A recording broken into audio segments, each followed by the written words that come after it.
Assalamualaikum warahmatullahi wabarakatuh. Salam sejahtera, Om Swastiastu, Namo Buddhaya, salam kebajikan.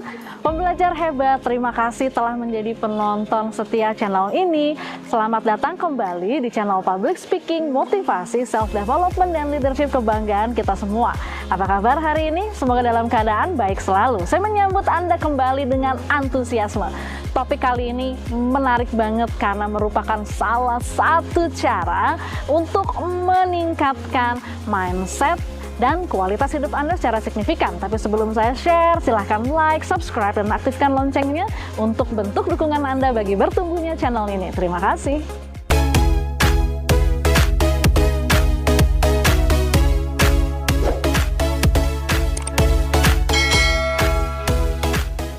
Sebagai makhluk sosial, kehidupan kita tentu tidak pernah lepas dari orang lain.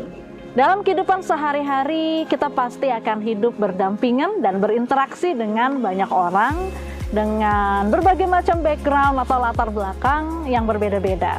Dalam interaksi tersebut, baik disengaja maupun tidak, terkadang nih kita memberikan penilaian dan mengomentari hidup orang lain berdasarkan standar kita. Bahkan tanpa disadari, kita merasa asyik dan menjadikan hal semacam itu sebagai sebuah kebiasaan. Sadar nggak sih? Itu menimbulkan ketidaknyamanan untuk yang menerima komentar, di sisi lain menurunkan kualitas diri kita dalam berinteraksi sosial. Saya setuju sama statement ini dari seorang teman saya yang seorang psikolog. Dia bilang gini, kalau kita nggak suka sama isi lapak seseorang di sosial medianya, ya pergi aja, lewatkan, abaikan. Nggak usah ngatur-ngatur pemilik lapak harus nulis apa, gimana nulisnya, apa yang harus diposting. Kita bukan sumber kebenaran. Selera kita bukan sebuah prinsip dan standar mutu bagi orang lain.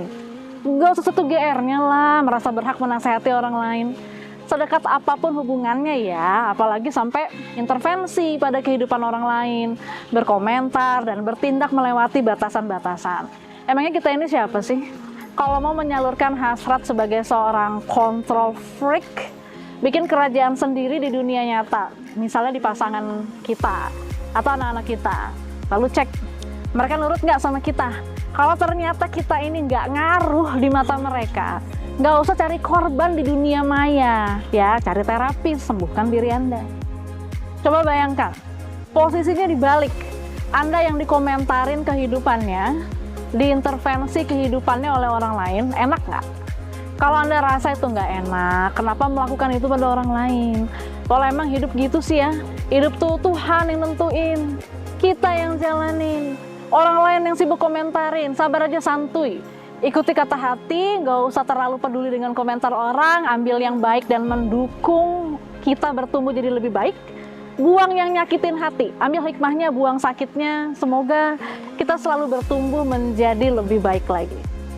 Ada 5 alasan kenapa mengomentari hidup orang lain itu nggak etis. Alasan yang pertama, kita tidak tahu apa saja yang sudah mereka lalui dalam hidupnya. Setiap orang memiliki cerita yang tak terhitung tentang rasa sakit dan kesedihan yang membuat mereka mencintai dan hidup sedikit berbeda dari Anda. Berhenti menilai, cobalah untuk mengerti. Kita pasti sepakat bahwa setiap orang di dunia ini memiliki kisah dan jalan hidup yang berbeda-beda. Ada orang yang tumbuh dengan ekonomi keluarga berkecukupan, sementara itu ada pula orang yang tumbuh di bawah garis kemiskinan. Ada orang yang tumbuh dengan banyak cinta dan kasih sayang dari orang-orang terdekatnya. Ada pula sebaliknya, orang yang tumbuh tanpa dukungan dari siapapun. Ada ya, nggak semua orang memiliki kehidupan yang sama dengan kita. Kita tidak pernah tahu kehidupan seperti apa yang harus orang lain jalani sebelumnya. Kita pun tidak bisa merasakan betul bagaimana rasa sakit yang mungkin pernah mereka rasakan atau tengah mereka rasakan. So, kalau komentar kita tidak membuat hidupnya lebih baik, diem, coba mengerti, itu merupakan hal yang lebih baik. Alasan yang kedua, standar hidup setiap orang berbeda. Selain kisah dan jalan hidup yang berbeda, kita pun memiliki standar kehidupan yang tidak sama dengan orang lain. Setiap orang punya prinsip hidupnya masing-masing. Bisa jadi suatu hal yang kita anggap buruk, sebenarnya merupakan hal yang baik dalam kacamata orang lain, ataupun sebaliknya. Kita tidak bisa menghakimi seseorang berdasarkan standar atau ukuran kita sendiri. Hal yang perlu kita lakukan hanyalah berusaha untuk menerima dan menghargai perbedaan tersebut. Ada orang yang standarnya nikah di usia 20-an, tapi ternyata ada yang baru nikah di usia 30, bahkan ada yang lewat dari usia 40 baru menikah setelah dia mapan dan merasa siap. Bahkan ada yang usia 60 nikah untuk kedua kalinya setelah menduda atau menjanda sekian lama. Terus kenapa? Untuk apa dikomentarin, kok gini sih, kok gitu, kalau saya gini loh, bla bla bla. Ingat ya, standar hidup kita nggak harus sama. Dan Anda bukan sumber kebenaran bagi orang lain.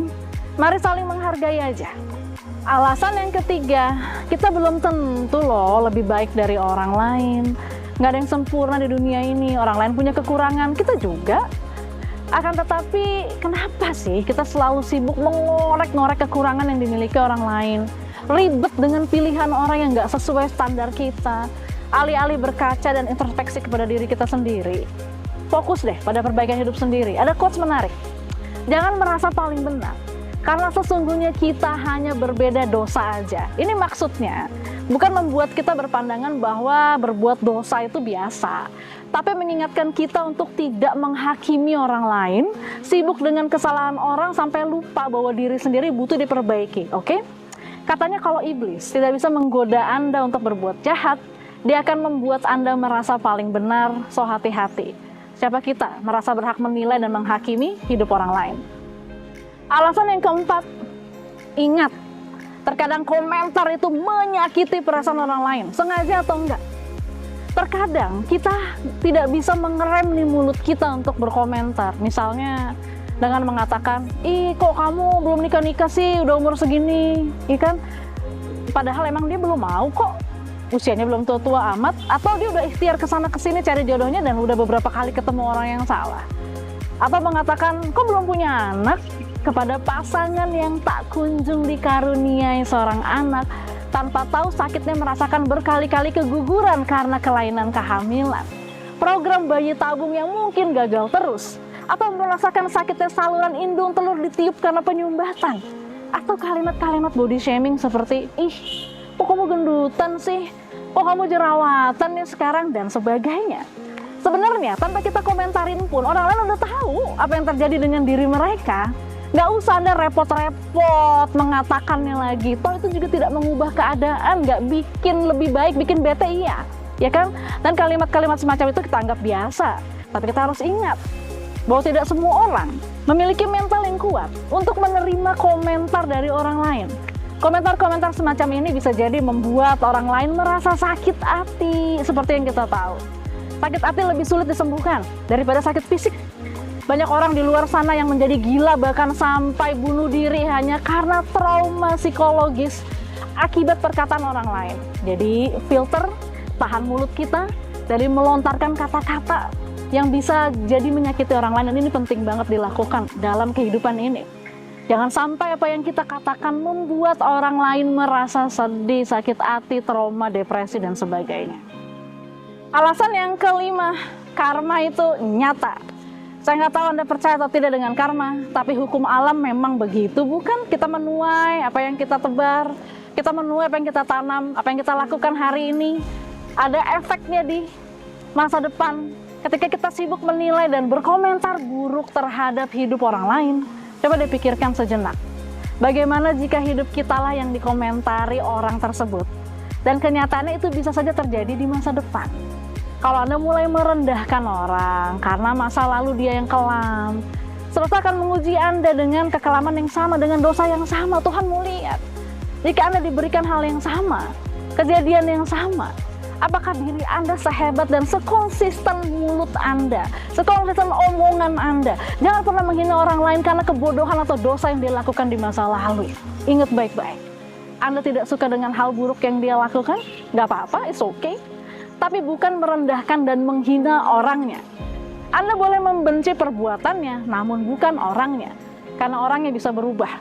Dan bisa jadi dia berubah lebih baik daripada Anda di masa yang akan datang. Kita nggak pernah tahu. Selalu ingatkan orang dengan cara yang baik. Jangan merasa lebih dan menggurui, apalagi menghina.